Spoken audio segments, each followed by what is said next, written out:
मेरे सभी अधिवक्ता भाइयों और मेरे सभी विद्यार्थियों का मैं एडवोकेट अनुज अग्रवाल एक बार फिर से अपनी यूट्यूब चैनल पर स्वागत करता हूं।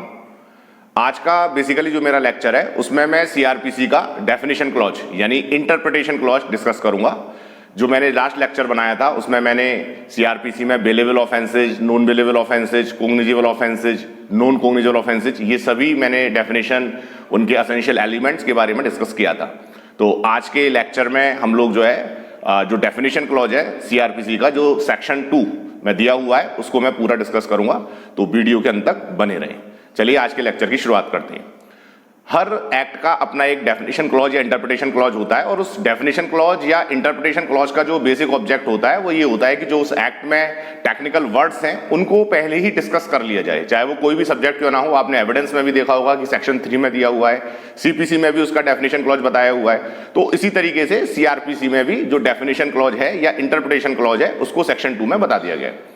तो 1 बाय 1 सारे टाइटल्स में डिस्कस करूंगा क्योंकि आगामी 25 अप्रैल को बार एग्जाम परीक्षा होने जा रही है और एपी और जुडिशरी में भी वैकेंसीज लगातार आती रहती हैं। तो उनके पॉइंट ऑफ व्यू से जो विद्यार्थी या मेरे अधिवक्ता भाई तैयारी कर रहे हैं तो इस वीडियो का लाभ उठा सकते हैं। चलिए लेक्चर की स्टार्ट करते हैं, लेक्चर की शुरुआत करते हैं। सेक्शन 2 क्लॉज ए सबसे पहले तो section 2 clause A bailable offence and non bailable offence दोनों को इसी में डिफाइन किया हुआ है। हालांकि जब हम डेफिनेशन को देखते हैं तो बेलेबल ऑफेंस उसमें दर्शाया हुआ है, लेकिन नॉन बेलेबल ऑफेंस को भी इनडायरेक्टली उसमें बता दिया गया है।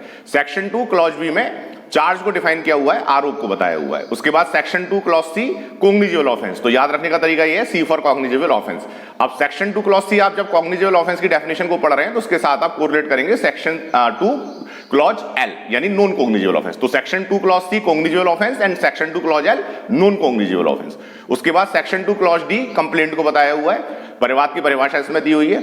उसके बाद सेक्शन 2 क्लॉज ई और सेक्शन 2 क्लॉज एफ, ये इतने इंपॉर्टेंट नहीं है लेकिन फिर भी आपको टाइटल पता होना चाहिए। सेक्शन 2 क्लॉज ई जो है वो हाई कोर्ट को बता रहा है और सेक्शन 2 क्लॉज एफ जो है इंडिया को बता रहा है। उसके बाद आगे चलेंगे सेक्शन 2 क्लॉज जी, इसमें इंक्वायरी बताई हुई है, धारा 2 जी, यानी सेक्शन 2 क्लॉज जी कैसे याद रखेंगे, जी से जांच ऐसे याद रखेंगे। तो सेक्शन 2 क्लॉज जी इंक्वायरी को डिफाइन किया हुआ है। उसके बाद सेक्शन 2 क्लॉज एच इन्वेस्टिगेशन यानी अन्वेषण यानी तफ्तीश को बताया हुआ है।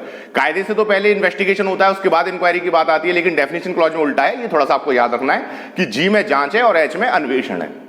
अच्छा, डेफिनेशन क्लॉज में ट्रायल को डिफाइन नहीं किया हुआ है। जो ट्रायल का डेफिनेशन है या ट्रायल के बारे में जो बताया हुआ है वो इनडायरेक्टली जांच के साथ ही बताया हुआ है। एक्सप्रेस डेफिनेशन ट्रायल का डेफिनेशन क्लॉज में नहीं है, ये याद रखना है। उसके बाद आता है सेक्शन 2 क्लॉज आई जिसमें जुडिशियल प्रोसीडिंग को बताया हुआ है, न्यायिक कार्रवाई को बताया हुआ है। उसके बाद आगे चलेंगे सेक्शन 2 क्लॉज जे। अब सेक्शन 2 क्लॉज जे जो है उसमें कैसे याद रखना है कि जे फॉर जुरिस्डिक्शन, तो सेक्शन 2 क्लॉज जे लोकल जुरिस्डिक्शन को बताता है, ऐसे हम लोगों को याद रखना है, स्थानीय क्षेत्राधिकार को बताता है। उसके बाद फिर आगे चलेंगे सेक्शन 2 क्लॉज के, तो जे के बाद के। अब सेक्शन 2 क्लॉज के कैसे याद रखेंगे, इसमें जो है मेट्रोपॉलिटन यानी महानगर क्षेत्र को बताया हुआ, तो के एम ऐसे याद रखेंगे यानी किलोमीटर। तो के एम यानी महानगर क्षेत्र जो है उसके अंतर्गत बताया हुआ है। और वैसे भी महानगर क्षेत्र का डेफिनेशन जो है आपको सेक्शन 8 में भी दिया हुआ है, तो आप सेक्शन 2 क्लॉज के को जो है सेक्शन 8 से भी कोरिलेट कर सकते हैं। उसके बाद फिर हम आगे चलेंगे सेक्शन 2 क्लॉज एल, और सेक्शन 2 क्लॉज एल मैंने आपको पहले ही बता दिया, नॉन कॉग्निजेबल ऑफेंस उसमें बताया हुआ है। उसके बाद आता है सेक्शन 2 क्लॉज एम। अब सेक्शन 2 क्लॉज एम में क्या बताया हुआ है ये हमको याद रखना है। सेक्शन 2 क्लॉज एम में नोटिफिकेशन यानी अधिसूचना को बताया हुआ है। इसके बाद आता है सेक्शन 2 क्लॉज एन जिसमें जो है ऑफेंस को डिफाइन किया हुआ है, अपराध की परिभाषा दी हुई है। हालांकि अपराध के बारे में आईपीसी की धारा 40 में भी बताया हुआ है, लेकिन जो एक्चुअल डेफिनेशन है, जेन्युइन डेफिनेशन है, वो सेक्शन 2 क्लॉज एन में बताई हुई है। उसके बाद सेक्शन 2 क्लॉज ओ, तो सेक्शन 2 क्लॉज ओ यानी पुलिस ऑफिसर, यहां पर थाने के भारसाधक अधिकारी को डिफाइन किया हुआ है। तो पुलिस ऑफिसर में देखो POLICE पुलिस, तो हमको जब हम सेक्शन 2 क्लॉज ओ हम पढ़ते हैं तो हमको कैसे याद रखना चाहिए, पुलिस में देखो पहले ओ आता है PO, तो हमें उस तरीके से याद रहता है कि सेक्शन 2 क्लॉज ओ पुलिस ऑफिसर, कैपिटल O उसमें जो है बीच में रहता है इस तरीके से, तो हम उस तरीके से याद रख सकते हैं। तो सेक्शन 2 क्लॉज ओ पुलिस ऑफिसर। उसके बाद बात आती है सेक्शन 2 क्लॉज पी, तो सेक्शन 2 क्लॉज पी जो है प्लेस को बताता है, स्थान को बताता है। उसके बाद बात आती है सेक्शन 2 क्लॉज क्यू जिसमें प्लीडर को बताया हुआ है। तो पी सेक्शन 2 क्लॉज पी में प्लेस को बताया हुआ है, स्थान P फॉर प्लेस, और उसके बाद जो प्लीडर का डेफिनेशन है वो सेक्शन 2 क्लॉज क्यू में बताया हुआ है, ये थोड़ा सा याद रखना है।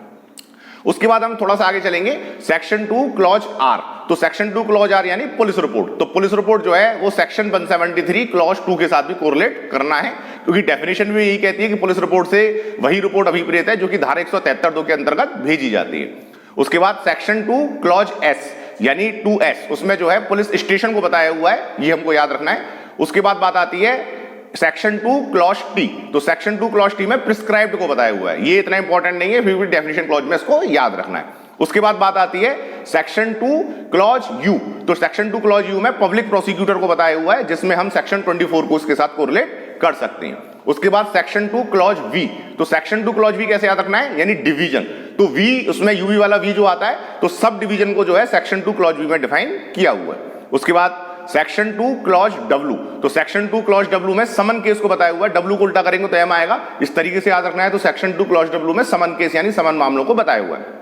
और उसके बाद जो है सेक्शन 2 क्लॉज एक्स, तो सेक्शन 2 क्लॉज एक्स में जो है वारंट मामले बताए हुए हैं, तो डब्ल्यू में समन मामले बताए हुए हैं और एक्स में जो है वारंट मामले बताए हुए हैं। अब इसके बीच में सेक्शन 2 क्लॉज डब्ल्यू ए, क्योंकि अमेंडमेंट हुआ था 2008 में, उसके बाद डब्ल्यू ए जोड़ी थी, डब्ल्यू के बाद बीच में यानी डब्ल्यू और एक्स के बीच में, उसमें जो है विक्टिम को डिफाइन किया हुआ है, वी फॉर विक्टिम को जो है बताया हुआ है। तो इस तरीके से जब आप सीआरपीसी का इंटरप्रिटेशन क्लॉज पढ़ते हैं तो सेक्शन 2 क्लॉज ए से लेके और सेक्शन 2 क्लॉज एक्स तक, यानी हमने बेलेबल ऑफेंस और non bailable offence section 2 clause A से शुरू किया और सेक्शन 2 क्लॉज एक्स यानी जो वारंट केसेज है वहां पर जाकर इसको खत्म किया।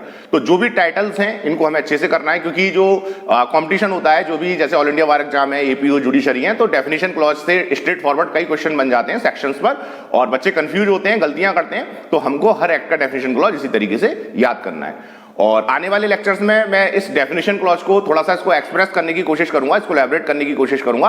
पहले आप इस डेफिनेशन क्लॉज को अच्छे से तैयार करेंगे। Okay, thank you so much.